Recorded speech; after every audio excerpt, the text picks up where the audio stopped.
अरे वाह, गुल्लू गुल्लू बन गई है। मैं एक ले लूं माँ?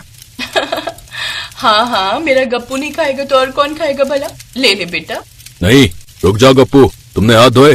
धोए ना बापू, अभी थोड़ी देर पहले धोए थे। नहीं बेटा, उसके बाद तुम बाहर खेलने चले गए थे और वहाँ मिट्टी में खेलने के बाद तुम सीधा यहीं आ गए। चलो जाकर पहले हाथ धोकर आओ।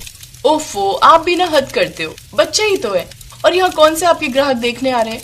नहीं सुनीता, कोई देखे या ना देखे, हमें हमारी ईमानदारी में कोई लापरवाही नहीं चाहिए। तुम भूल गई क्या बाबूजी क्या कहते थे? चाहे मिले मौका या हो मजबूरी, करना ना कभी जी चोरी, तभी बना सकोगे एकदम बढ़िया पानी पूरी। हाँ हाँ, सब याद है मुझे। खुद तो कह सुनकर चले गए आपके बाबूजी और हमें छोड़ गए यूं गरीबी में जीने के लिए। ऐसा क्यों बोल रही हो? अच्छा बताओ तुम्हें जो चाहिए, आज के आज ला कर दूंगा। अच्छा तो फिर चलो अभी के अभी जाओ और मेरे लिए एक सोने का हार, चांदी की पायलें और बनारसी साड़ी लेकर आओ। अब गप्पू के लिए भी एक सोने की चेन लेते आना। और हाँ, आते हुए जरा किसी मिस्त्री को पकड़ लाना। इस झोपड़ी में अब नहीं होता मेरा गुजारा, मुझे अब पक्का मकान चाहिए। बोलो, कर लोगे ना ये सब अभी के अभी? सोमू की पत्नी सुनीता ने ये सारी बातें उस पर तंज कसते हुए कही थी, क्योंकि वो अच्छे से जानती थी कि उसकी ये सारी जरूरतें पूरी कर पाना सोमू के बस से बाहर था। हालांकि सोमू के पिता बांकेलाल का नाम पूरे गांव में मशहूर था, क्योंकि उनके हाथों की बनी पानी पूरी के वहां सब दीवाने थे। और अब बांकेलाल के निधन के बाद सोमू उनके इसी काम को आगे बढ़ा रहा था। सुबह से शाम तक वो और उसकी पत्नी सुनीता जी जान लगाकर पानी पूरी बनाते और फिर शाम को बस 2 घंटों के अंदर ही सारा का सारा माल बिक जाता। लेकिन फिर भी सोमू तंग हाल था। और ऐसा क्यों था, ये आप उसकी पत्नी सुनीता से ही सुनिए। बड़े आए बातें बनाने वाले। अरे दिन भर अपनी ऐसी तैसी कराने के बाद आता ही क्या है अपने हाथ? मैं कब से कह रही हूँ कि पानी पूरी के दाम बढ़ा दो और लागत में भी कुछ कटौती करो, तब जाकर कुछ बचेगा हाथ में। लेकिन नहीं, तुम्हें तो कुछ सुनना समझना है ही नहीं। ओहो सुनीता, तुम बेकार में ही इतनी चिंता करती हो। सब बढ़िया तो है। मैं तो कभी स्कूल नहीं जा सका, पर अपना गप्पू वो तो स्कूल भी जाता है। तुम देखना, पढ़ लिख कर जब वो बढ़िया नौकरी करेगा तब तुम ठाठ से रहोगी एकदम। रहने दो जी, सरकारी स्कूल में पढ़कर क्या ही कर पाएगा वो बेचारा, और फिर बुढ़ापे में ठाठ मिले तो भी क्या ही फायदा। मैं तो समझ गई, न बदलोगे आप और न हमारे हालात। वैसे सुनीता की बात पूरी तरह से गलत भी नहीं थी। हाँ तो कितने पैसे हुए? 260 रुपए हो गए जी। ऐसा करता हूँ 40 की है पानी पूरी पैक कर देता हूँ, फिर पूरे 300 हो जाएंगे। नहीं नहीं, रहने दो जी, पानी पूरी तो हम सोमू के यहाँ खाएंगे। अरे बहन जी, हमारी पानी पूरी और सोमू की पानी पूरी में जमीन आसमान का अंतर है। वो तो हमें दिख ही रहा है। वो आज भी 10 की 4 पानी पूरी खिलाता है और तुम 40 में ये 6 पानी पूरी दे रहे हो, वो भी पैकेट में बंद करके। ऊपर से पानी भी हमें ही बनाना है घर जाकर। अरे भाई साहब, ये नया तरीका है। शहर में जाकर देखो, वहां अब ऐसी बिकती है पानी पूरी, पैकेट में बंद, एकदम साफ सुथरी। और ये मसाला भी तो इसीलिए देते हैं ताकि आप अपने घर का साफ पानी इस्तेमाल करो और हर बीमारी से दूर रहो। और स्वाद का क्या? सोमू की पानी पूरी तो। ओहो बहन जी, आपने तो सोमू के नाम की रटी लगा ली। अजी आप एक बार ले जाकर तो देखो हमारी पानी पूरी, ना दोबारा लौट के आओ तो कहना। लेकर गई थी मेरी ननद पिछले हफ्ते तुम्हारी पानी पूरी का एक पूरा पैकेट। सच बोल रही हूँ भाई, अब बिल्कुल मजा नहीं आया, न पूरियों में और न पानी में। अजी हम आपकी सेहत को ध्यान में रखकर बनाते हैं सब कुछ। वो तो स्वाद में कुछ अंतर तो आएगा ही ना। उस सोमू की तरह गंदा पानी और खराब क्वालिटी के तीखे मसाले नहीं डालते हम। जाकर देख लो एक बार, सब कुछ खुले में बनाता वो। जाने कितनी मक्खी मच्छर गिरते होंगे उसके पानी में। सच बात है, गांव के लोग क्या जाने शहर के तौर तरीके। पर मेरी एक बात हमेशा याद रखना आप, कि सोना कभी सस्ते में नहीं बिकता। नथुलाल की महंगी और पैकेट बंद पानी पूरी भले ही ग्राहकों को पसंद नहीं आई हो, लेकिन उसकी बातें ग्राहकों के मन पर गहरा असर डाल रही थी। नतीजा ये हुआ कि गांव के सीधे साधे लोग उसकी बातों में आने लगे और सोमू की सस्ती पानी पूरी छोड़कर उसकी महंगी पानी पूरी के पैकेट खरीदने लगे। और फिर एक दिन, सुनीता चलो भाई, चलकर पूरियों का आटा मार दो। मैं तब तक खेत से ताजा पुदीना और धनिया तोड़ कर लाता हूँ। रहने दो जी, क्या करोगे और बनाकर? कल का बना सब कुछ रखा तो है। कैसी बातें कर रही हो सुनीता? कल की पानी पूरी आज कैसे खिलाएंगे?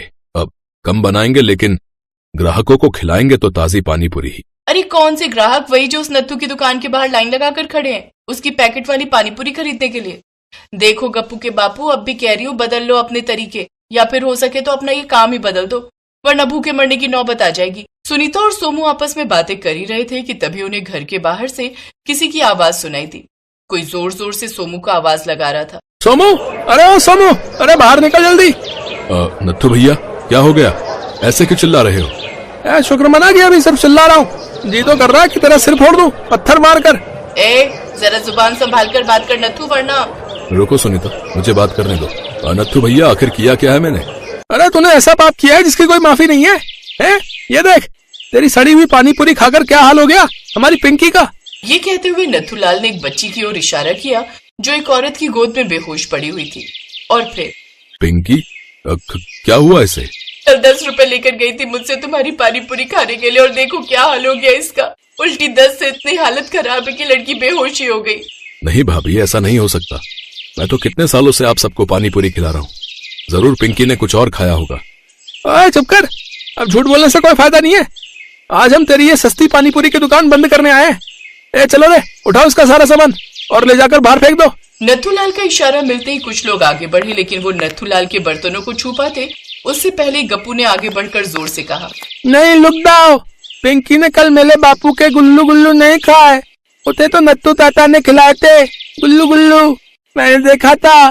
गप्पू की बात सुनकर वहाँ खड़े सभी लोग चौंक गए और फिर जैसा बाप वैसा बेटा, देखो तो कैसे झूठ बोल रहा था। अरे मेरी पानी पूरी का पैकेट पूरे 40 रुपए का आता है और पिंकी के पास थे बस 10 रुपए। बताओ तो फिर मैं क्यों खिलाऊंगा उसे अपनी पानी पूरी? तुम लोग रुक क्यों गए? चलो उठाकर फेंको उसका सारा सामान। नहीं रुक जाओ, अब बेहोश होने से पहले बोल तो पिंकी भी कुछ ऐसा ही रही थी शायद, बार बार नथु भैया का ही नाम ले रही थी। अगर ऐसा है तो हमें इस मामले की पड़ताल अच्छे से करनी चाहिए। आप सब यहीं रुकिए। मेरा बेटा मनोज शहर के सरकारी अस्पताल में डॉक्टर है और फिलहाल घर आया हुआ है। मैं अभी उसे बुलवाता हूँ, अब वही बताएगा कि गड़बड़ किसकी पानीपुरी में है। ये गांव के मुखिया हैं जिनके बेटे ने आकर पहले सोमू की पानीपुरी और उसमें इस्तेमाल होने वाले सामान की जांच की और फिर वो नथुलाल के गोदाम में भी गया जहां उसकी पानीपुरी के पैकेट तैयार किए जाते थे। हे भगवान, क्या है ये सब? बाबा, आपके रहते ये सब कैसे हो रहा है अपने गांव में? क्या मतलब बेटा? बाबा, नथुलाल की पानीपुरी के मसाले एकदम खराब हैं। ये बहुत पुराने हैं और कुछ में तो कीड़े भी पड़ गए हैं। और ये पूरियां, ये भी शहर से बहुत पहले मंगवाई गई थी। देखिए, इनकी एक्सपायरी डेट तो कब की निकल चुकी है। ये नथुलाल यहाँ बस इनकी पैकिंग बदल रहा था और कुछ नहीं। हाँ, तो फिर भी ये सोमू की पानीपुरी से कहीं बेहतर है, उसके गंदे पानी और सस्ती। चुप हो जाओ नथुलाल, भूलो मत कि मैंने सोमू के घर की भी जांच की है। बाबा, सोमू ने खुद बताया कि उसके घर पर रखी पानीपुरियां कल की बनी हुई हैं। उसके बावजूद वो पूरी तरह से खाने लायक है। उसके मसाले एकदम ताजे और बढ़िया हैं। वो कुएं के साफ पानी का इस्तेमाल करता है और पूरियां भी हर रोज ताजी बनाता है। और उससे भी बढ़कर उसके यहाँ हर बर्तन ढककर रखा गया था। तो मेरे हिसाब से सोमू की पानीपुरी सेहत के लिए बेहतर है। सच गांव वालों के सामने था और नथुलाल अब वहाँ किसी को नजर नहीं आ रहा था। सोमू की ईमानदारी का फल उसे मिला।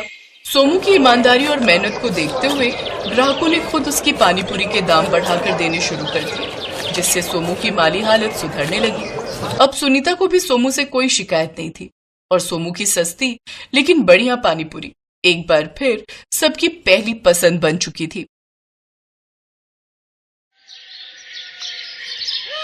जबलपुर शहर में अनुपमा नाम की एक औरत अपनी बेटी रिया के साथ रहती थी। अनुपमा का पति उसे छोड़ किसी और औरत के साथ चला गया था। अनुपमा शहर में एक रेस्टोरेंट में खाना बनाने का काम करती थी। उसके हाथ का पिज्जा, समोसे, चाउमीन सब लोगों को बहुत पसंद आते थे। जो भी उस रेस्टोरेंट में आता वो अनुपमा के हाथ का पिज्जा और समोसे खाकर बहुत ही खुश होता।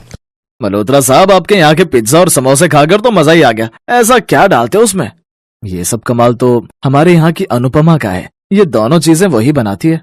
ऐसे एक रोज उस रेस्टोरेंट में एक ग्राहक अपनी बेटी के साथ आता है और वो पिज्जा समोसे की डिमांड करते हैं। वेटर उनके लिए पिज्जा लेकर जाते हैं लेकिन वो उसके लिए इनकार कर देते हैं। फिर समोसा लेकर जाते हैं तो वो भी लेने से इनकार कर देते हैं। वेटर समझ नहीं पाता कि आखिर उन्हें क्या चाहिए। वो आकर अनुपमा को ये बात बताते हैं। फिर अनुपमा ग्राहक के पास जाती है।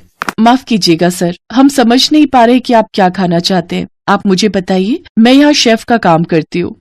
अच्छा मैडम, वो एक बार हम मनाली घूमने गए थे तो वहाँ मेरी बेटी नेहा ने समोसा पिज्जा खाया था। समोसे के अंदर ही पिज्जा की स्टफिंग करके वो लोग समोसा पिज्जा बनाते हैं। नेहा को समोसा पिज्जा बड़ा पसंद आया था, इसीलिए वो यहाँ भी वही मांग रही है। आप बस मुझे 15 मिनट दीजिए, मैं अभी आती हूँ। कुछ ही देर में समोसे में पिज्जा की स्टफिंग भर के वो लाकर उन्हें देती है, जिसे खाकर वो बहुत ही खुश होते हैं। वाह पापा, ये तो बहुत ही अच्छा है, मजा आ गया। ये तो उस मनाली वाले से भी बहुत अच्छा है। सचमुच मल्होत्रा सर, आपकी इस शेफ ने तो कमाल ही कर दिया। उस दिन के बाद से उस रेस्टोरेंट में एक डिश और बढ़ गई। अब तो समोसा पिज्जा की वजह से वो रेस्टोरेंट भी ज्यादा फेमस हो गया। अब तो लोग दूर दूर से अनुपमा के हाथ का समोसा पिज्जा खाने आते। खुश होकर मालिक ने अनुपमा की तनख्वाह भी बढ़ा दी। इसी खुशी में अनुपमा रिया के लिए नए कपड़े खरीद कर लाई। वाह माँ, ये तो बहुत ही सुंदर फ्रॉक है। इस बार मेले में मैं यही पहन कर जाऊंगी। हाँ मेरी बच्ची, देखना तुम इसमें बहुत सुंदर लगोगी। लेकिन उसी रेस्टोरेंट में एक रजनी नाम की लड़की काम करती थी। रेस्टोरेंट में सब अनुपमा की ही तारीफ करते थे। ये देख रजनी उससे काफी जलने लगती है। जिसे देखो सब इसी के गुण गाते रहते हैं, लेकिन मैं इसे यहाँ से निकलवा कर ही रहूंगी। एक रोज जब अनुपमा पिज्जा समोसे की स्टफिंग बना रही होती है, तभी उसका फोन आ जाता है। इतने में ही रजनी पीछे से दवा उस स्टफिंग में मिला देती है। फिर अनुपमा उनसे पिज्जा समोसा बनाकर तैयार कर लेती है और जब ग्राहक को वो खाने को देती है तो उसे खून की उल्टियां होने लगती हैं। ये देख उस आदमी की पत्नी रेस्टोरेंट के मालिक को बुलाती है। ये देखिए, आपका ये समोसा पिज्जा खाते ही मेरे पति को खून की उल्टियां हो रही हैं। अगर मेरे पति को कुछ भी हुआ ना तो मैं तुम्हें छोड़ूंगी नहीं और जेल की हवा खिला कर रहूंगी, साथ ही इस रेस्टोरेंट को भी बंद करवा कर रहूंगी। नहीं ऐसा मत कीजिए, मैं अभी से यहाँ से निकाल देता हूँ और आपके हस्बैंड को अस्पताल लेकर चलता हूँ, इन्हें कुछ नहीं होगा। नहीं सर, लेकिन मैंने कुछ नहीं किया। मल्होत्रा अनुपमा को काम से निकाल देता है। ये देख रजनी बहुत खुश होती है। उधर अगले दिन से अनुपमा कई होटल और रेस्टोरेंट में जाती है, लेकिन उसकी कहानी सुनकर कोई उसे काम नहीं देता। इस शहर में तो मुझे कोई काम ही नहीं दे रहा, साथ ही बचत भी कम ही बची है। अब मैं क्या करूं? मुझे लगता है मुझे अपने गांव चले जाना चाहिए। अनुपमा रिया के साथ अपने गांव आ जाती है। गांव में वो अपने पुराने घर में रहने लगती है। घर में सफाई करते वक्त उसकी नजर घर के पीछे रखे एक ठेले पर जाती है, जो उसके पिता का था, जिसमें वो समोसे बनाकर बेचा करते थे। माँ, ये तो नाना का ठेला है ना? हाँ बेटी, इसमें बाबा समोसे बनाकर बेचा करते थे।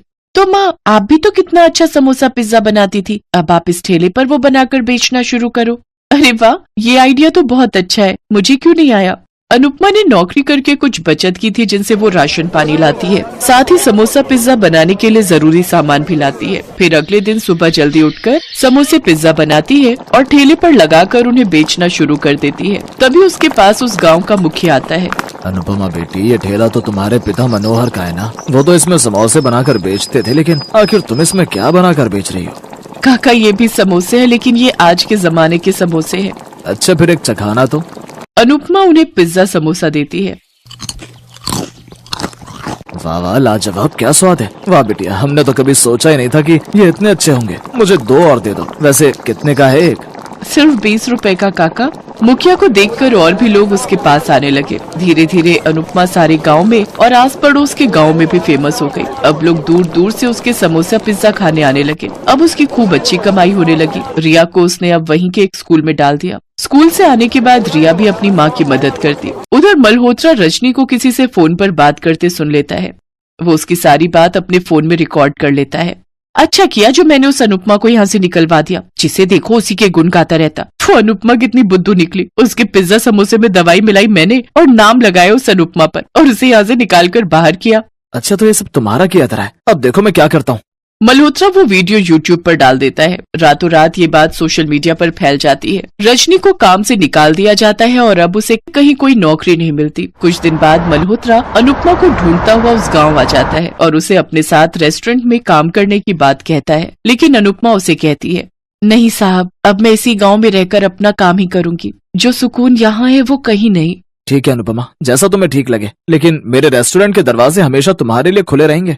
कुछ ही समय बाद अनुपमा और भी ज्यादा तरक्की करने लगी और अब उसने गांव में ही खुद का एक बड़ा रेस्टोरेंट खोल लिया, जहां दूर दूर से उसके पास ग्राहक आने लगे। अब वो दिन दुगनी रात चौगुनी तरक्की करने लगी। उसने अब अपना बड़ा घर बना लिया और अपनी बेटी के साथ खुशी खुशी रहने लगी।